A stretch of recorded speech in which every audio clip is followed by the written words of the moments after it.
Еліміз тәуелсіздік алатын жылы 28 қаңтарда өмір есігін ашқан ермек. Осы Үржар ауданында қарасты Бестерек ауылындағы Бестерек орта мектебінде білім алды. Әкесі Елеусизов Оразғали механик болса, анасы Айгүл жұмыссыз ауылдың қарапайым тұрғыны.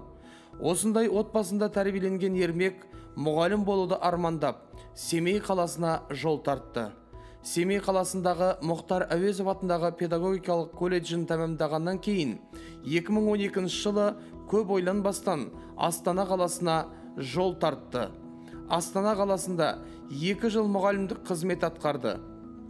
2014 жылы қаңтар айында өзінің туған жері Үржар ауданы Жанай орта мектебінде информатика мұғалімі болып орналасты. Қазіргі ермек осы мекемеде тәрбие ісінің меңгерушісі қызметін атқарады. Оның үстіне сол жыл бұл әулетке айрықша қуаныш сыйлады.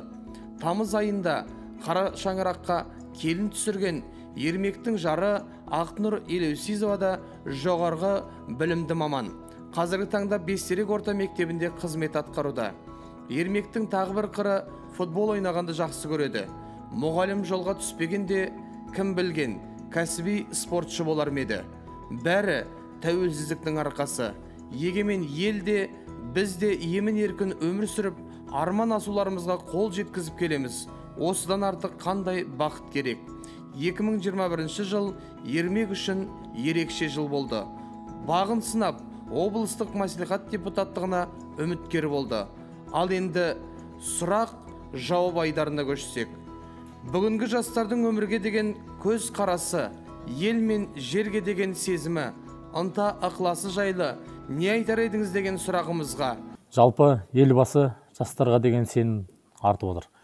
Бұған ата-ананың, ұстаздардың үмітін қосыңыз. Сонда бізге деген жүктелген міндет пен парыздың салмағы қаншалықты екен замандастарым жақсы сезінеді деген ойдамын. Мағжан Жұмабаев айтқандай, көздеріңде от ойнар, сөздеріңде жалын бар, жаннан қымбат оларға. Мен жастарға сенемін деп, жастардың бағындырмайтын белесі алмайтын шыны жоқ демекші. Тәуелсіздіктің төл құрдасы алдына қандай мақсат, міндет пен армандар қойып отыр деген сұрағымызға. Болашақта білімімді шетелде жалғастырып, ел өркендеуіне елеулі үлес қосатын мамандардың қатарында болғым келеді. Және ол мақсатқа жету үшін барымды саламын.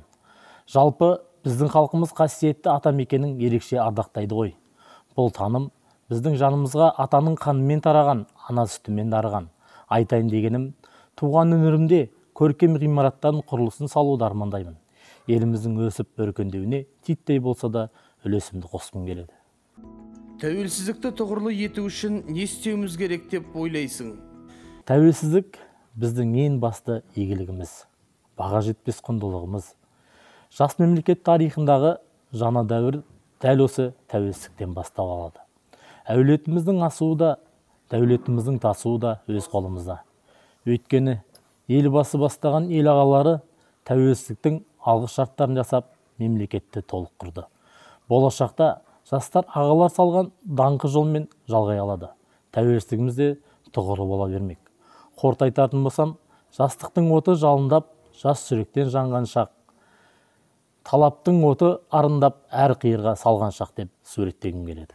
Бойға жылу ұялататын мәнді әрі мазмұнды әңгімелеріне алғыс білдіріп, бойыңыздағы күш жігер таусылмасын.